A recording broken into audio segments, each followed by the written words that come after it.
원래 교리 공부가 있어야 되는데요. 앞으로 한 2주 동안만 제가 설교한 시간을 가질 텐데 시편을 같이 보도록 하겠습니다. 시편 95편 1절부터 11절입니다. 네, 시편 95편을 다 같이 볼 텐데요.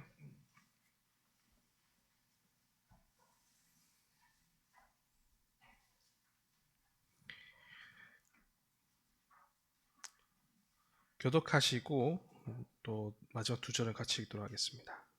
제가 먼저 시작하겠습니다.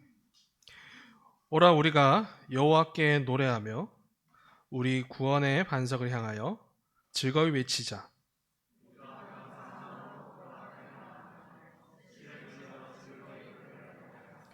여호와는 크신 하나님이시요 모든 신들보다 크신 왕이시기 때문이로다.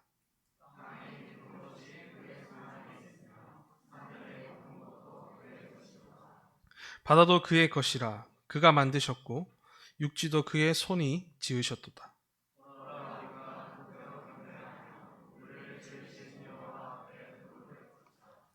그는 우리의 하나님이시요 우리는 그가 기르시는 백성이며 그의 손이 돌보시는 양이기 때문이라. 너희가 오늘 그의 음성을 듣거든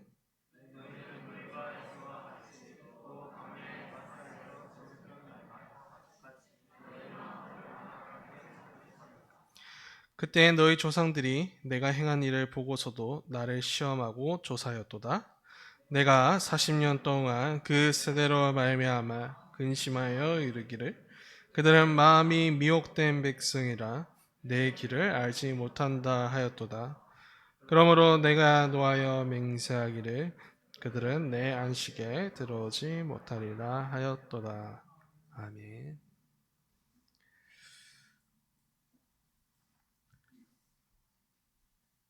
현대 그리스도인들이 주로 가지는 예수님의 이미지가 있습니다. 아주 친숙한 이미지가 있는데요.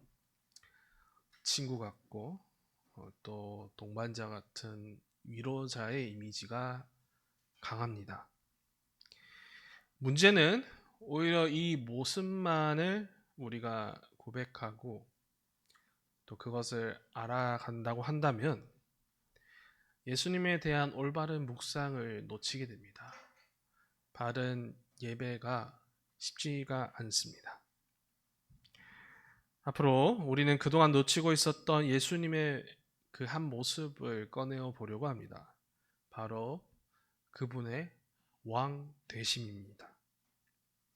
예수는 우리의 위로자여 분명한 사실이죠. 구원자가 되신 것과 동시에 그분은 우리의 왕이 되십니다.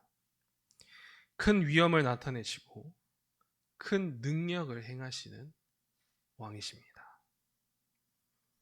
그 왕이심을 우리에게 알려주시기 위하여서 지금 우리에게 한 노래가 있습니다. 그 노래 바로 시편 95편인데요.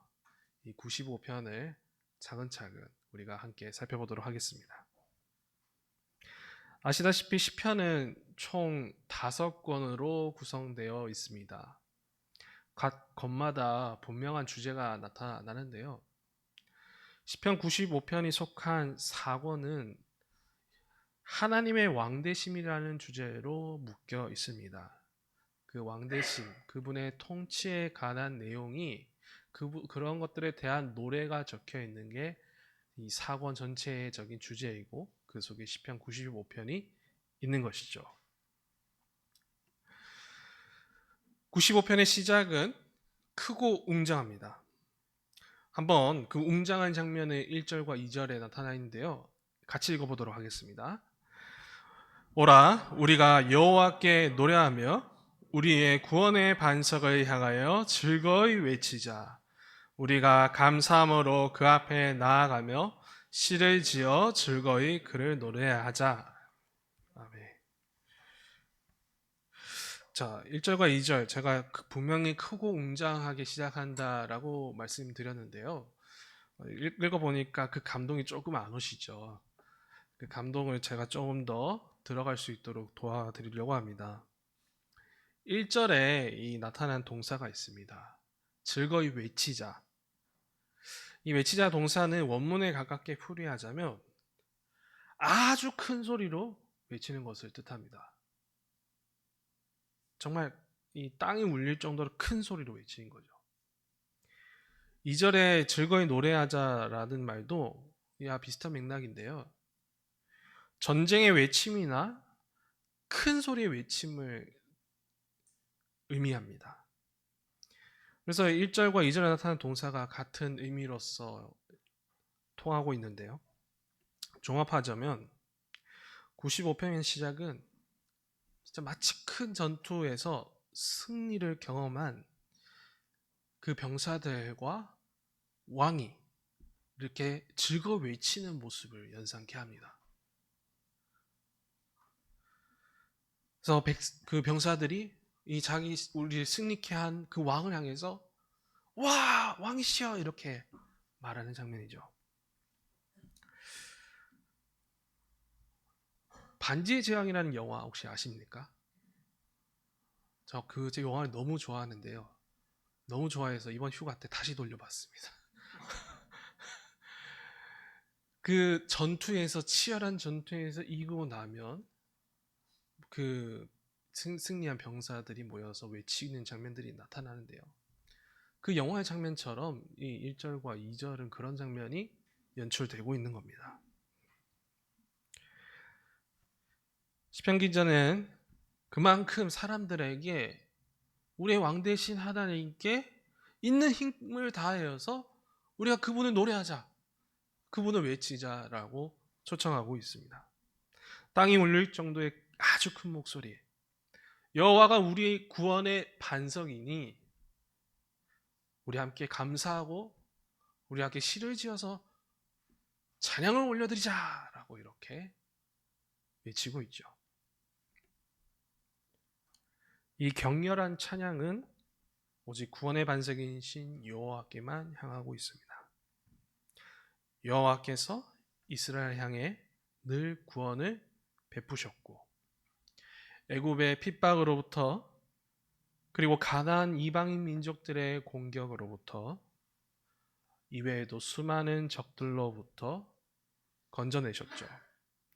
피할 반석이 되어주셨죠. 견고한 성이 되어주셨죠. 다른 우상들이 하지 못할 전능하신 능력을 그들에게 나타내셨죠.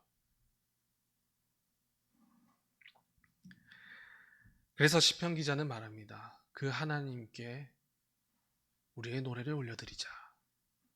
그 하나님께 우리의 가장 큰 목소리를 담아서 즐거이 부르자 라고 초청하고 있습니다. 결국 자신들을 위해 싸워주신 왕 여호와를 향한 큰 노래입니다. 자기 백성을 위해 원수들을 무찌르시고 이기신 왕을 향한 승리의 기가가 시편 95편입니다. 그래서 2절에서 시편 기자가 고백하는 거죠. 3절에서 이렇게 고백합니다. 여호와는 어떤 분이라고요? 크신 하나님이시요 모든 신들보다 크신 왕이시기 때문이로다.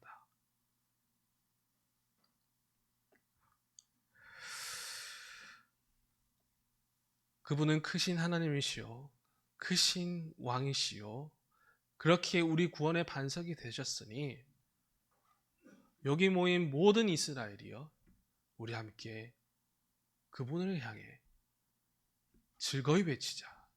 그분을 즐거이 노래하자 라고 하는 겁니다. 주 안에서 사랑하는 여러분, 이 왕을 향한 이 큰 노래, 이 노래가 옛 이스라엘만 부를 수 있겠습니까? 아니죠. 이 노래 지금 우리도 부를 수 있습니다. 지금 이 시편의 노래를 우리도 불러야 합니다. 안타까운 건 지금 우리에게 이 노래가 점점 사라진다라는 현실입니다.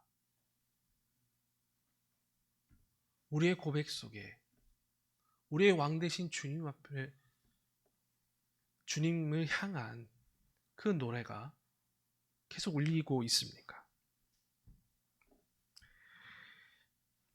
그래서 부작용이 나타나죠. 이 왕을 향한 큰 노래가 없으니까 승리에 대한 기대가 점점 줄어들고요. 점점 의지하지 않는 모습이 나타나기도 합니다. 그렇게 우리는 이 노래를 다시 익혀보아야 합니다. 다시 익혀서 이 왕과 함께 승리를 향해 달려가야 합니다. 모든 신들보다 크시고 구원의 반석이 되신 여호와를 향한 그 승리의 노래를 우리가 다시 되찾아서 우리 삶에 그 주님을 향한 찬양이 더욱 가득해져야 합니다. 이를 위해 우리는 우리의 왕이 누구인지 더욱 자세히 살펴볼 필요가 있습니다. 왕은 하나님이시죠. 우리가 이것에 대해서 모르시는 분은 없을 겁니다. 분명합니다. 다만 구약과 신약의 이름이 다르게 나타나고 있습니다. 이름만 다를 뿐 동일하신 하나님이시지만 우리가 신약의 눈으로 우리의 왕이 누구이신지 조금 더 분명하게 알아볼 필요가 있습니다. 지금 이 시편에서 왕은 어떤 이름을 하고 계십니까? 바로 여호와 하나님 이렇게 불려지고 있습니다. 이 여호와라는 이름은 언약의 주이시며 이스라엘의 가장 크신 하나님을 뜻합니다. 그래서 이스라엘 백성들은 여호와를 부르고 있죠. 그렇다면 오늘날 우리가 불러야 될 왕은 누구입니까?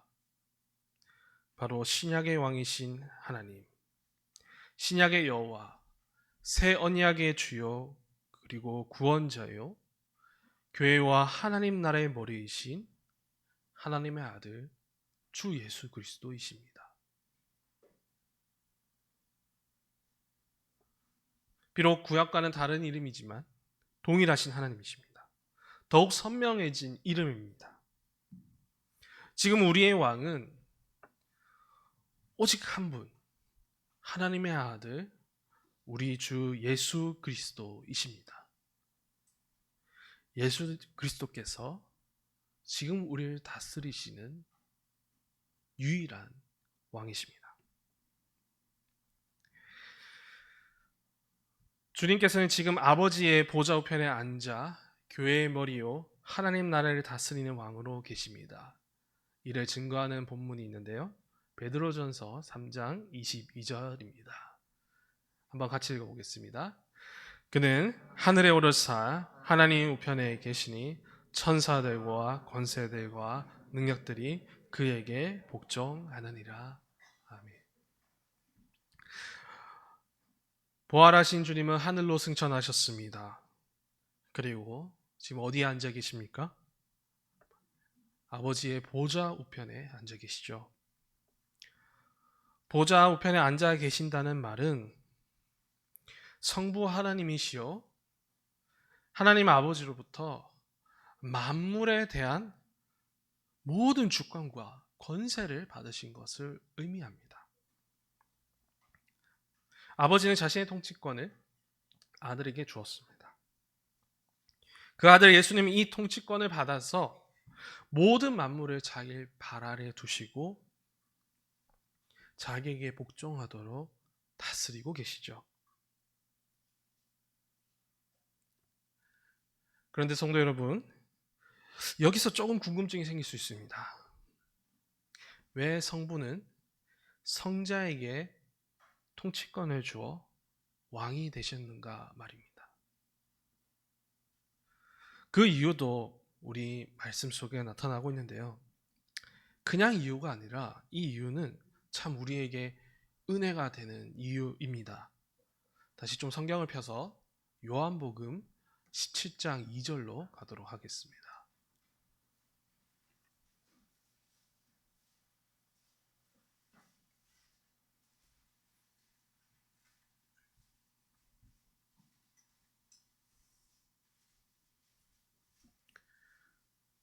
17장 2절입니다.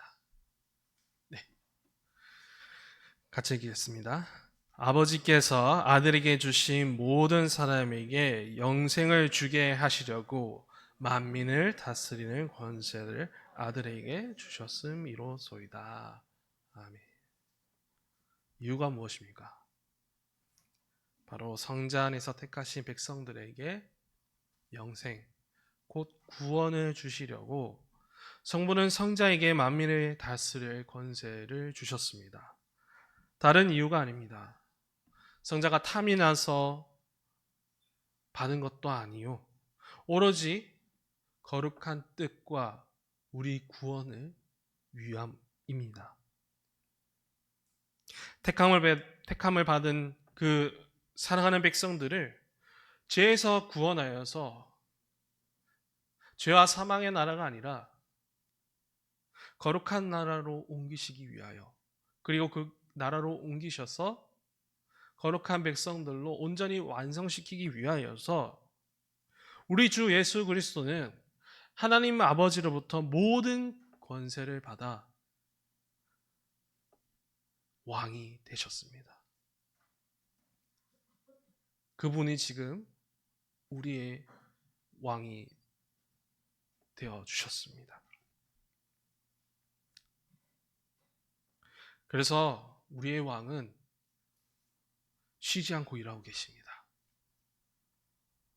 우리의 왕이신 주 예수 그리스도께서는 우리를 위해서 날마다 중보하고 계십니다.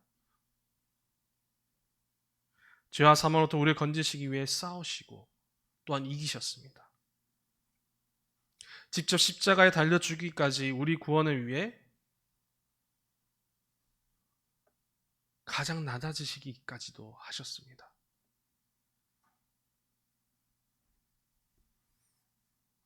그렇기에 우리는 주님을 향한, 이 왕을 향한 큰 노래를 불려야 되지 않겠습니까? 주님이 나의 왕이십니다. 주님의 다스림을 간절히 원합니다. 라는 그 고백을 담은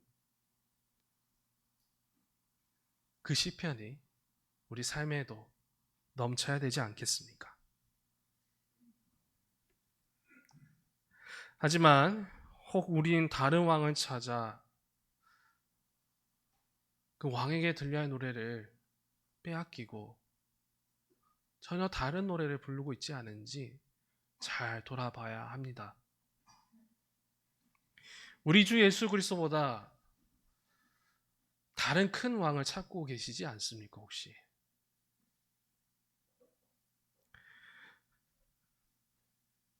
세상의 왕들과 그리고 그 세상의 가치 앞에서, 오늘날의 그 통치자들의 말 앞에서 우리가 무릎을 꿇고 있는 것이 아닌지도 잘 점검해 봐야 될 것 같습니다.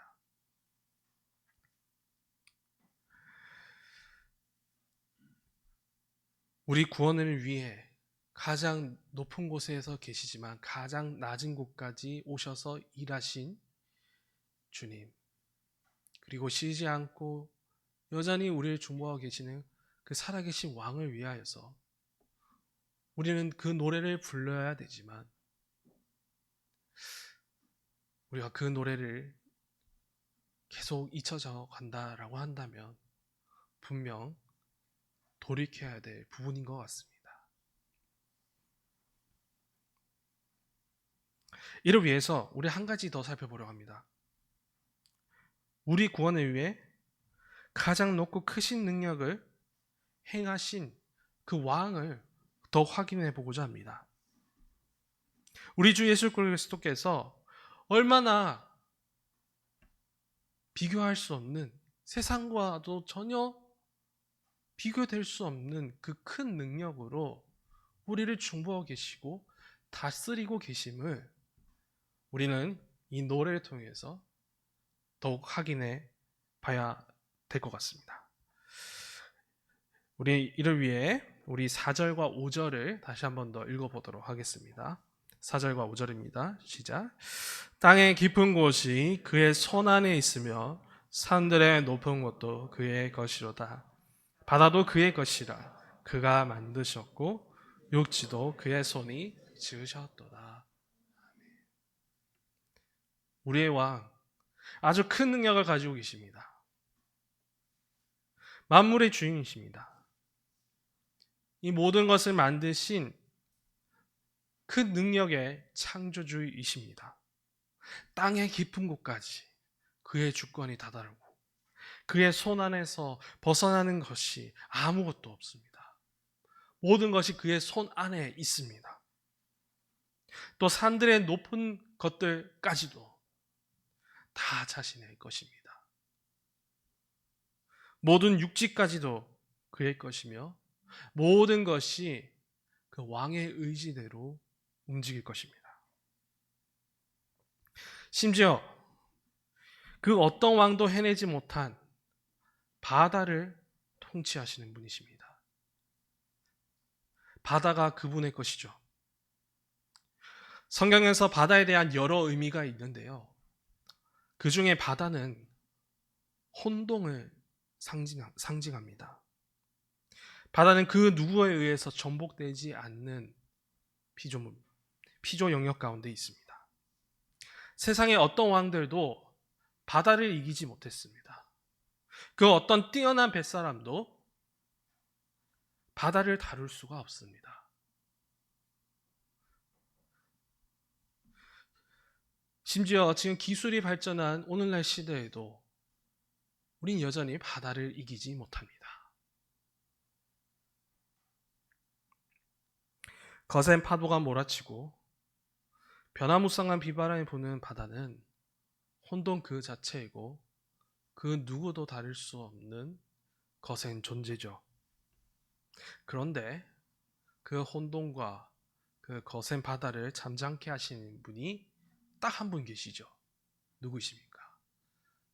그 바다 위를 걸으시고 바다를 잠잠케 하신 예수 그리스도이시지 않습니까?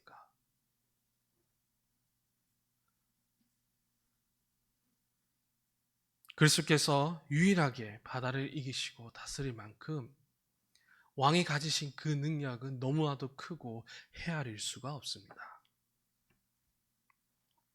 왕이신 여호와 우리 주 예수 그리스도께서는 아주 큰 능력을 가지셨습니다. 창조주요 모든 만물을 발 아래에 두고 통치하는 불가능이 없으시는 그 전능함을 가지고 계십니다. 말씀으로 이 땅을 창조하셨고 모든 만물을 자기 손 안에 두고 거룩한 뜻을 펼치시죠. 모든 것이 그의 손 안에 있으며 만물이 모두 그의 것이며 또한 그 만물 또 위에 우리를 다스리고 계십니다. 더더욱 자신의 택한 백성 교회를 더욱 소중하게 다스리시죠. 왕이신 주님은 자신의 교회를 향해 거룩한 백성을 향해 더욱 깊게 이 주권을 펼치십니다. 만물보다 위에 두고 계시며 쉬지 않고 다스리고 계십니다. 죄에서 건져내어서 자기 백성들을 거룩한 하나님의 형상으로 새롭게 창조하기 위해서 모든 능력을 다 쏟아내시고 뿐만 아니라 마귀의 계략과 악과 세상의 권세 잡은 자들로부터 이 어린 양들을 보호하시기 위하여서 주님은 쉬지 않고 지켜주고 계십니다. 훗날 이 어지러운 세상을 새롭게 갱신하기 위하여 완성시키기 위하여 주님은 끝까지 다스리고 계십니다. 그 능력의 다스림 안에 있는 우리는 안전합니다. 무섭거나 두려워할 필요가 없죠. 우리의 왕께서 이 큰 능력으로 우리 구원을 위해 일하시고 계신데 우리의 패배는 전혀 일어날 수 없는 것입니다. 그러니 우리는 어떻게 해야 되겠습니까? 왕이신 예수 그리스도를 향하여서 노래를 불러야 되지 않겠습니까? 6절 이 마지막 부분을 오늘 읽고 또 정리하고자 하는데요.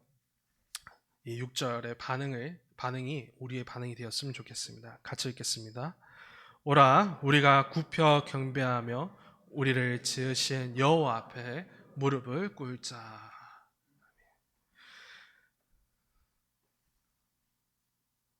우리 모두 우리의 왕 앞에 무릎을 꿇어 합당한 경배와 찬양을 올려드려야 합니다.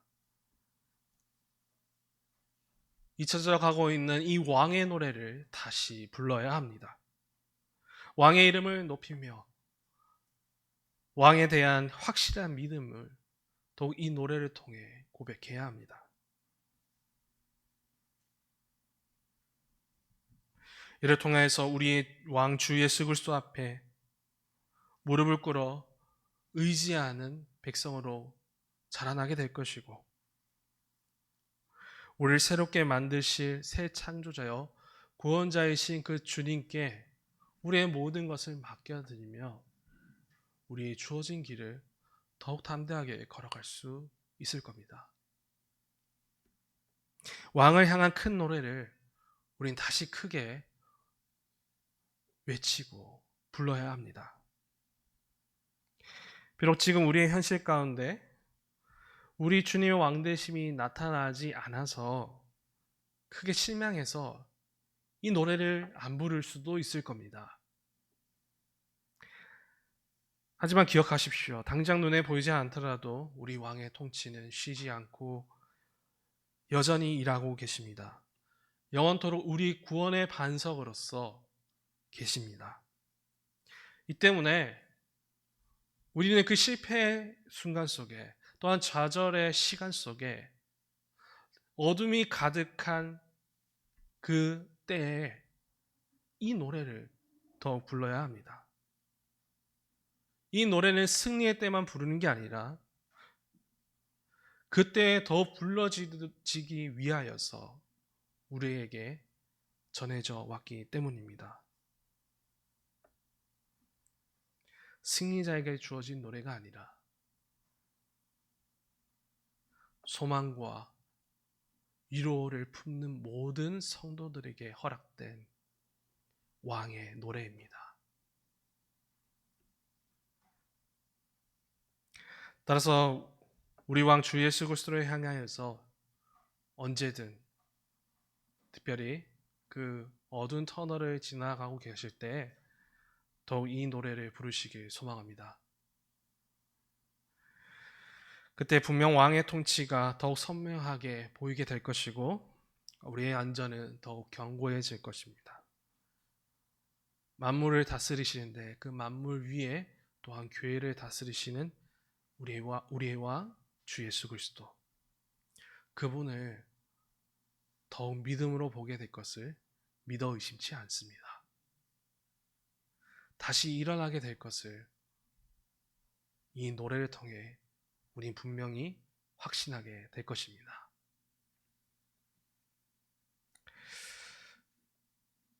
마지막으로 우리 주님의 왕되심을 교리로 정리된 내용이 있습니다. 이제 이 교리와 함께 또 우리가 시편을 불러볼 텐데요. 한번 이 교리도 읽어보시면서 좀 우리의 왕되심을 정리해봤으면 좋겠습니다. 웨스터민스터 대여리 문답 54번인데요. 주보에도 있고 여기 앞에도 있습니다. 제가 질문할 테니 답해 주시기 바랍니다. 그리스도께서는 하나님의 오른편에 앉아 계심을 통해 어떻게 높아지십니까?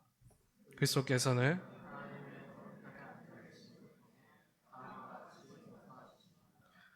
하나님이시자 사람이신 그리스도께서 성과 하나님의 지극한 사랑 안에 거하셔서 그와 영광을 누리시며 하늘과 땅의 만물을 다스리십니다. 교회를 모으시고 지키시며 자신의 일꾼들과 백성에게 은사와 은혜를 주시며 그들을 위해 간구하십니다. 아멘. 오늘 이렇게 보좌 우편에 앉아 계신 그리스도의 왕되심에 대한 묵상을 해보았습니다. 이 시편 95편을 또 여러분의 일상 속에서 더욱 불러보시고 이를 통하여서 소망과 위로를 얻길 소망합니다. 나머지 부분은 다음 시간에 더욱 다뤄보도록 하겠습니다. 그러면